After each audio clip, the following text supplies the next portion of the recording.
everyone, my name is Chelsea. Welcome. This will be my first Flosstube video. I've definitely been inspired by many other videos I've seen across YouTube or Flosstube, and some of y'all just starting out like I am, and others have several hundreds worth of videos. I enjoy seeing all your organizations, works in progresses, goals, and how you track them. You name it, just different threads, and seeing what all products you guys use and how you do your setups. And I'd like to share my journey as well.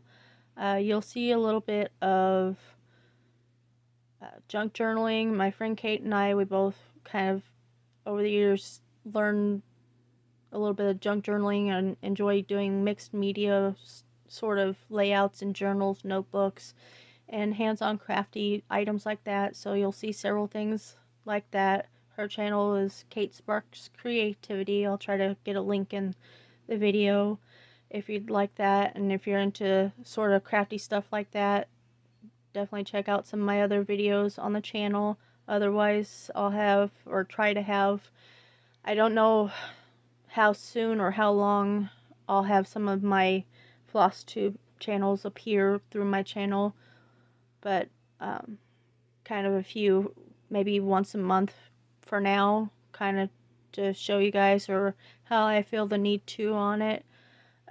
Very slow progress on some of mine, so just kind of try to check back or subscribe so you'll be notified, because it'll be definitely lengthier between my videos. I try to find a kind of out in the middle of nowhere, so internet's not the best. So when I get into a spot where I can upload my videos faster, I will definitely do that. And if I didn't mention, my filming will be handheld here on my phone.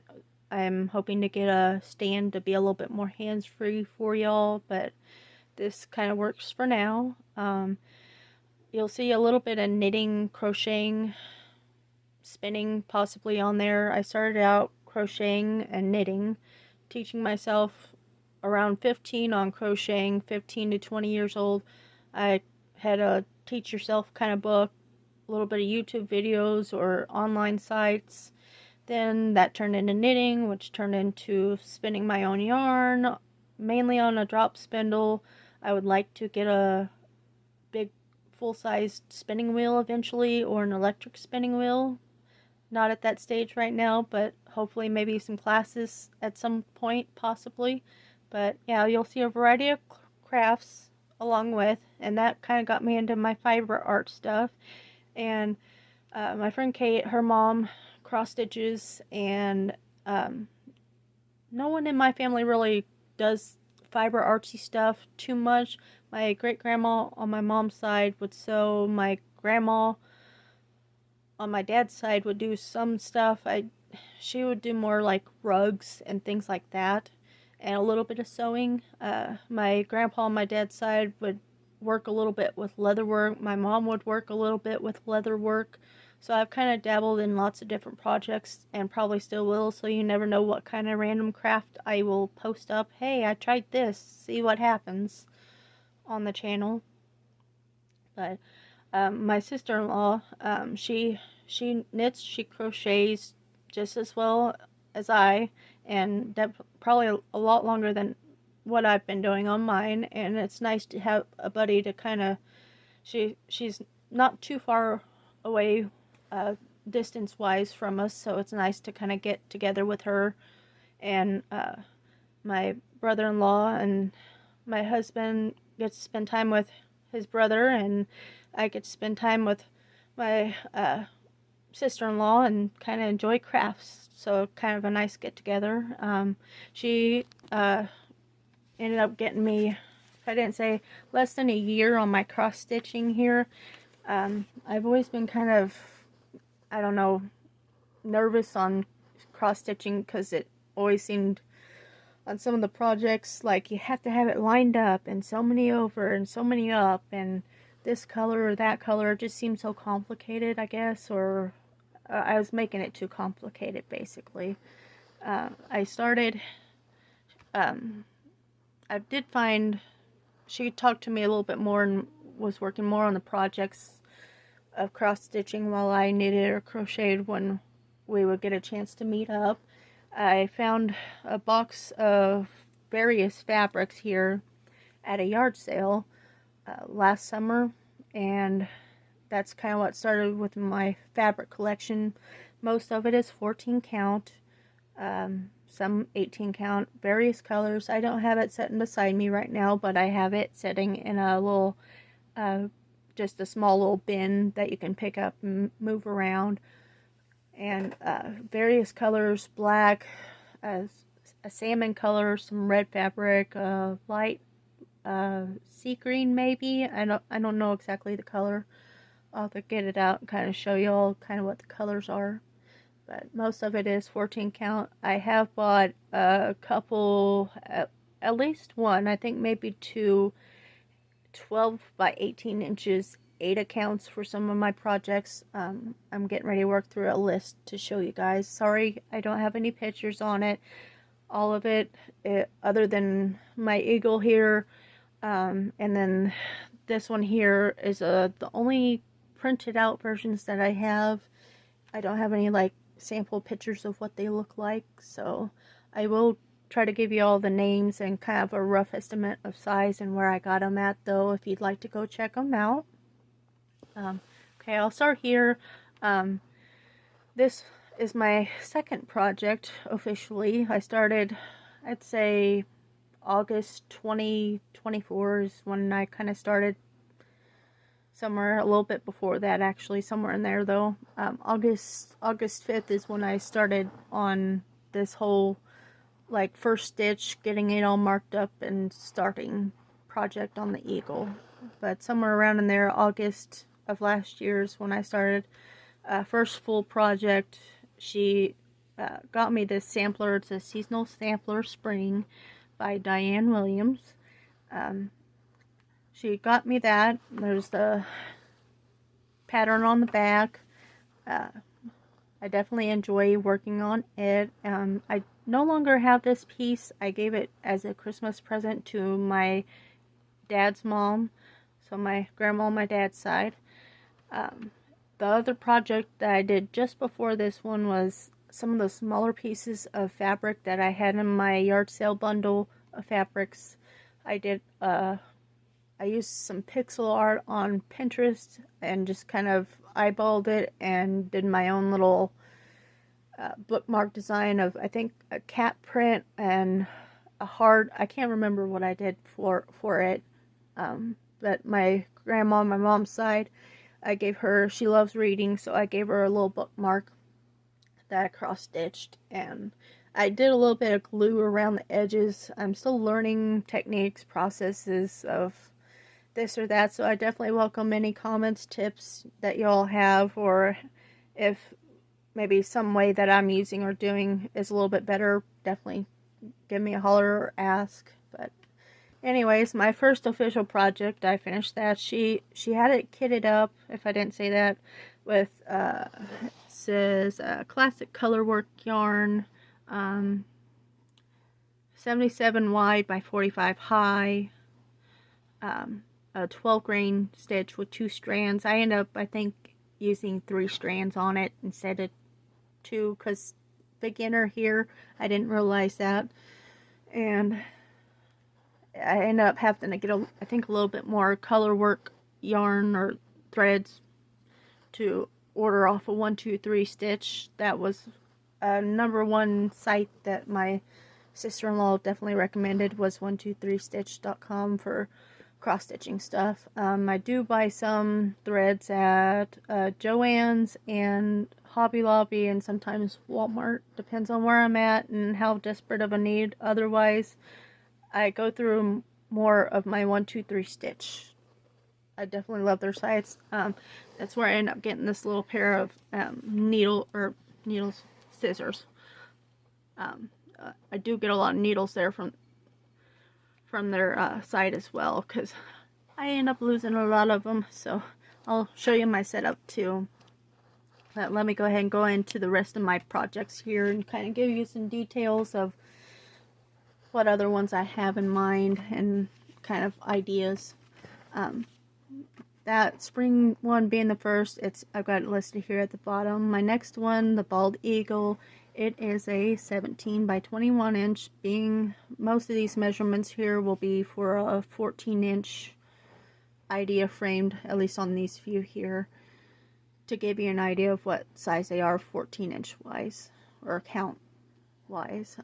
It'll be about a 17 by 21 inch country town girl, or if I'm pronouncing right, Anka Coleman Designs. They have a website, ankacolemandesigns.com, or Country Town Girl on Etsy.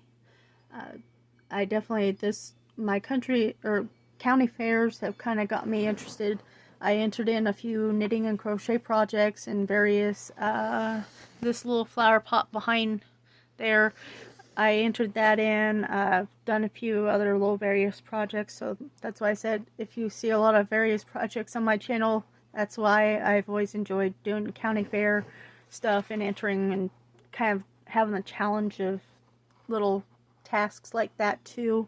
So there's a cross-stitching and section in one of the local fairs that I'd like to try entering in. This will be one of the designs I'd like to enter if they haven't changed some of the measurements amounts. I think pretty soon they should have some of their information about that come up, of sizes and what other will be on their list of different things you can make and enter into the fair. But that's what inspired me. I went directly into, I don't know, I just decided to go big or go home, basically, on it. And I jumped right in, and I at times feel like I bit off more than I could chew with this big project. I didn't realize how more of a time-sensitive situation doing such a huge project would be. My goal was to get this eagle done for next year, or well, this year now, fair entry. Otherwise, I probably wouldn't push myself as hard on it. My goal on this project, I'll show you a little bit more like full out here in just a little bit on it. My goal is to get 350 stitches a day, and hopefully I'm on page, I think I just started page 14 of 20. 14 or 20, yeah. And so I don't have very much longer, but I still have about 22,000 stitches maybe left. 22 to 25,000 stitches, 72,000 stitches total on this big baby. And we also, in this one, have 90 different colors in it. I'll show you some of my thread organization too here in a minute. It probably isn't the best. Moving on to my frog, my second, or well, third, well, technically my second, my third, my bookmark, then the spring sampler, then this one being my third full finished project. It's a 3x3 crystal feather crafts, again an Etsy shop, very cute. It's a roughly 3x3. I didn't, the blue background is not included or specified in the project, but I decided to go ahead and do a background around it, and I think it made it pop. The colors are not as the chart specifies in that one. It's a PDF version I have of it. The only, I think I said the only patterns I have printed out was my pieces of eagle pattern that I mark off, and once I'm done with the page I'll throw it away, and my spring sampler is the only like printed out version, but I do have them available in PDF that I can print out if I'd like. I definitely enjoyed, I needed a break from the eagle so bad, so I decided to work on the froggy. I've been kind of looking into other right amount sizes for entering into the fair, and I definitely fell in love with this little froggy, and I am so excited to create more little froggies. I used different colors than definitely specified in the chart, but I think it turned out lovely. I will, when I get the chance, get the actual colors needed, but since I had some roughly available, I kind of eyeballed it, and just here he is. And on the back, I'm not very good at learning how to get properly framed, I guess you could say. Just kind of practicing about. This will probably just be a handmade gift. I took an old Swiss Miss hot chocolate box, and there's like a cardboard backing, and I wrapped the edges of the fabric around, and then I had from an Amazon shipping box, again getting into the save using the artsy crafty stuff. I used some of the Amazon shipping paper that's been shoved in there, and then I glued and taped a little bit of a cardboard piece to make a little self-made stand. This will probably be a gift to, I don't know, my mom or somebody who likes frogs. My mom and my grandma loves frogs, so this one will definitely be a gift to one of them. I will probably redo at another time the frog pattern again, as I said. Next one that I also like to work on is the insects. It was a cool looking, I'm definitely an outdoorsy person. You'll see a lot of the kind of outdoorsy type themed projects here, at least name wise. The insects, it's a collection of little beetles and bugs, and it's by Sam X Stitch. That's a Etsy shop one as well. The Happy Haunting that I skipped over, it's a I think it was a stitch along project. I don't know what year. It was one I ran across just looking for some small patterns to potentially enter into the fair. It was a free pattern from Fat Quarter Shop, I think. I downloaded from that. The monochrome stitch art have the grizzly bear and the bison. Both of them are roughly a 30 by 30 inch, 14 count threads. So, of course, smaller if you go with smaller count. But rough idea there. I loved the grizzly bear is just a plain old grizzly bear, and it's like little dots. Again, the monochrome, as it suggests, one color for the whole chart. And it'll turn out, I think, similar to what the eagle is, but all in one color, so it's not a lot of color hopping in between, or at least a little bit simpler like the frog would be versus 90 different colors in this eagle. The Bee and Clover Wizardy, that's another website, wizardy.com. I think there's some on Etsy too that I've seen looking through some. They've got several cool kits there as well. I really liked the Bee and Clover. It has some back stitching. I have yet to do a project with back stitching in it, so I would like to try that potentially. I had the pattern, but we'll get to that eventually. The morel mushroom and arrowhead that I have listed here, I used the website Flosscross between searching up sites of how to create my own designs. I look at Pinterest a lot and look at pixel art and items through there. They also have patterns or links to patterns to Etsy shops or other websites that have different designs. I wanted to create my own, so that's what I did with those. My mom and I always went out mushroom hunting every year for morels, so I have started a little bit through that chart, through Flosscross. From my chart, I have a few different ones actually of the morel mushrooms. I think there's two of them. There's the one that I've started here.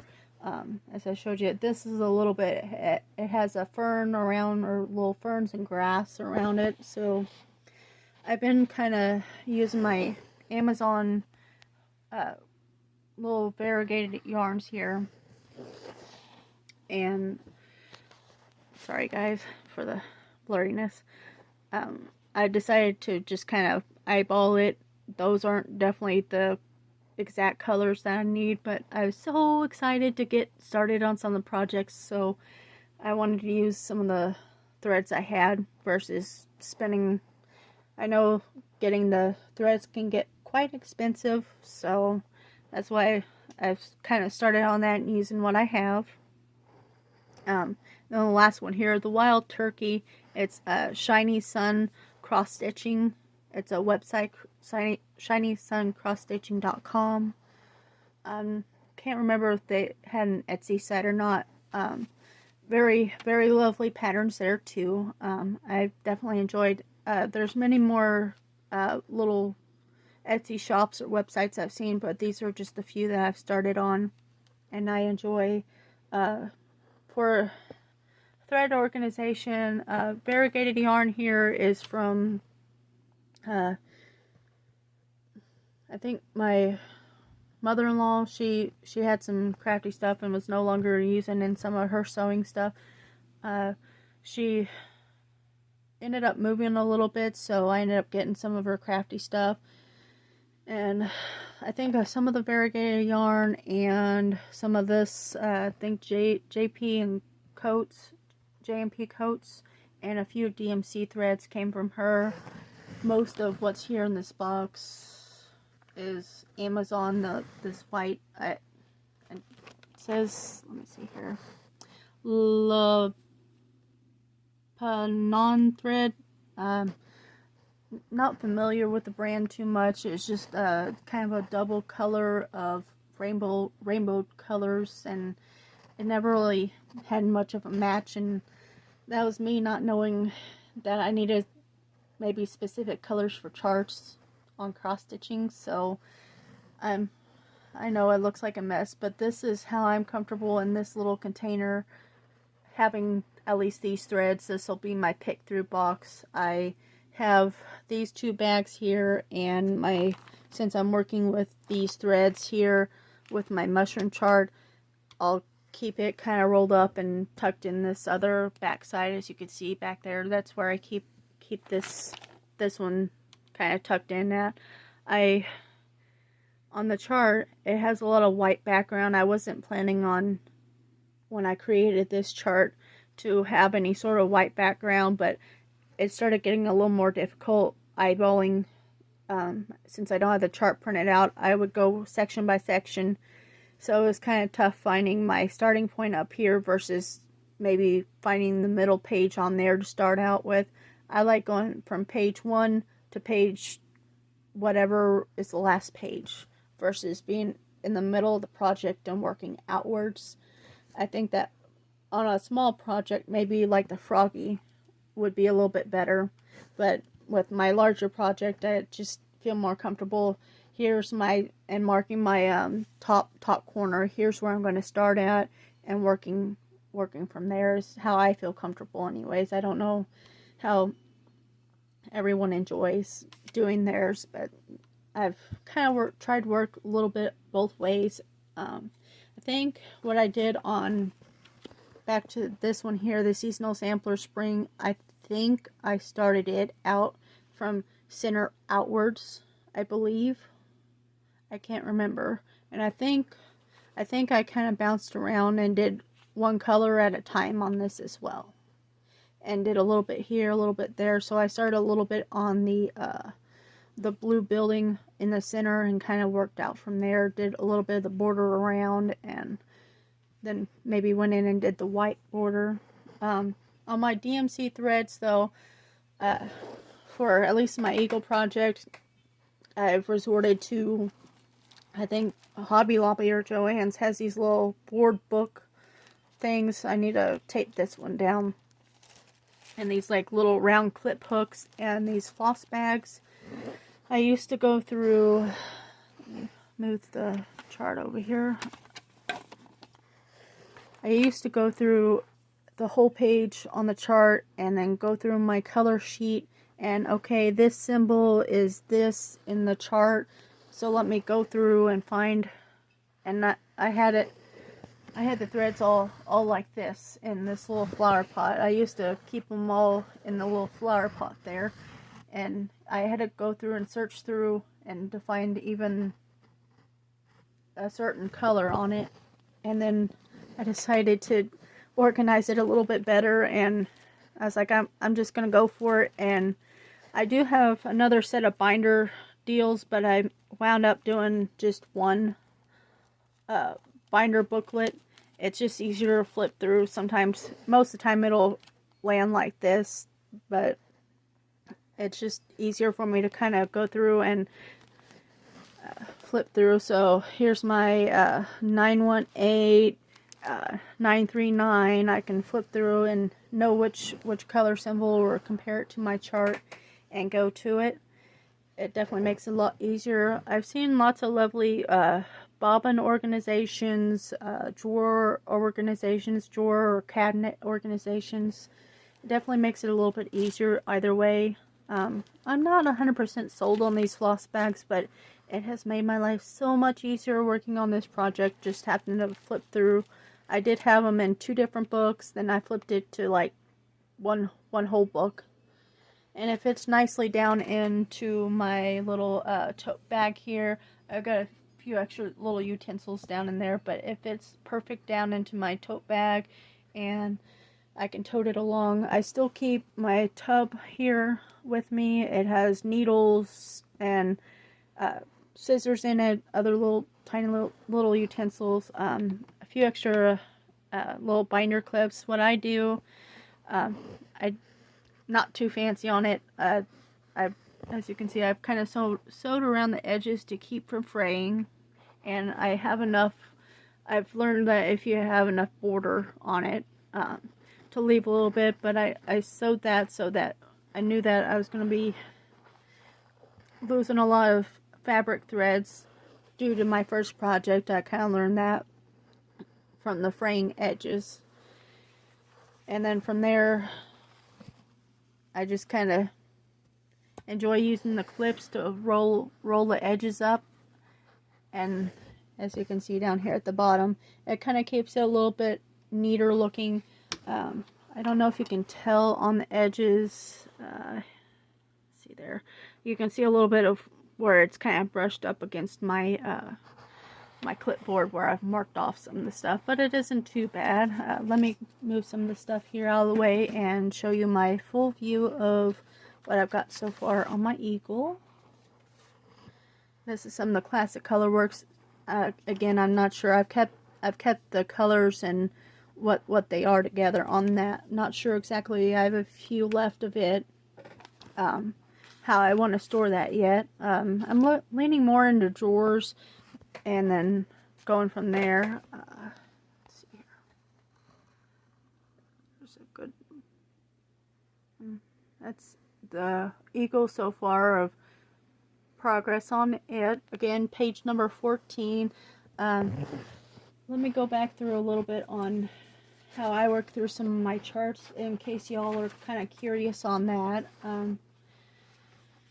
Most of it, they've got it marked off in 10 by 10 squares, so 100 square or 100 stitches per square.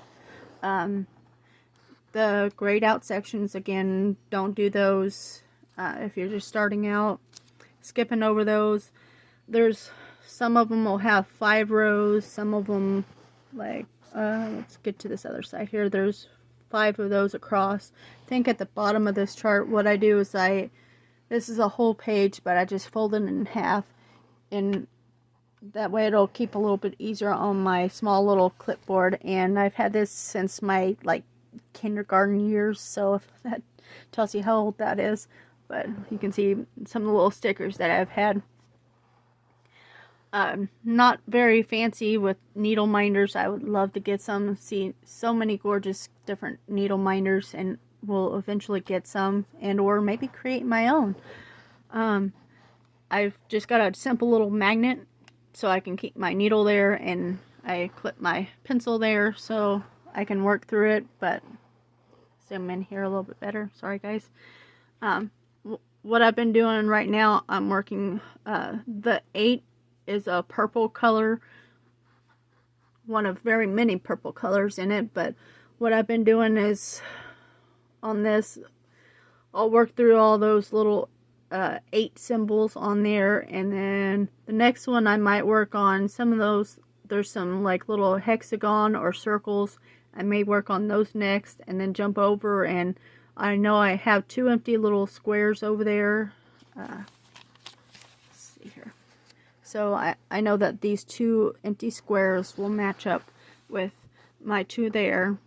I've gotten used to where I can do like the 5 and so this is like a 15 count stitch, so like 150 count per just one little section, and I can always go back and hop back over those. I was going about one to one, but some of these kind of overlays you can kind of see in those patterns, so I've been kind of following through and working through, and have felt more confident as I worked through this project to do so. When I first started out, I was doing each square, I go 1 row across and work out that symbol.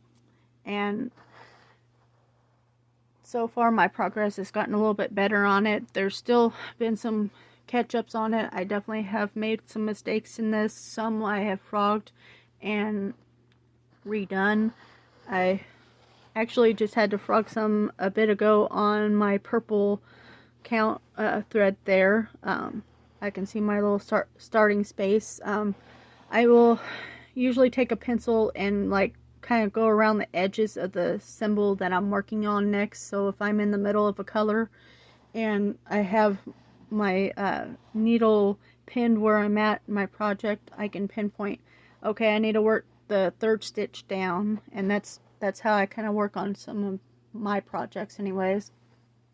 So this, hopefully, if I haven't said, hopefully aiming towards May. This has been like a chug through this, and it's been definitely a progress on it. It has turned out gorgeous so far, and I can't wait to see the end results. I'm getting down to the edge of the feathers, where the feathers are turning into the rest of the body, from white to kind of the darker colors. This one definitely has a lot more purplish hues into the pattern and the way that they created it, but I definitely love how this has turned out, and I'm hoping to maybe frame this one up, and I'm leaning into, if the measurements are correct, entering it into the local fair to see how that goes, but we'll kind of go from there and see. But I'm sure I've probably missed several things and have been so scatterbrained on some of the video here, but I hope you all have enjoyed. Definitely, if you have any questions or comments, just definitely let me know, and I'll try to get you answered on those. And I definitely appreciate you all watching, and hope you've enjoyed, and maybe you can check out some of the other channel tidbits if you feel interested in it, and hope you enjoyed some of the other videos to come. Thanks for watching.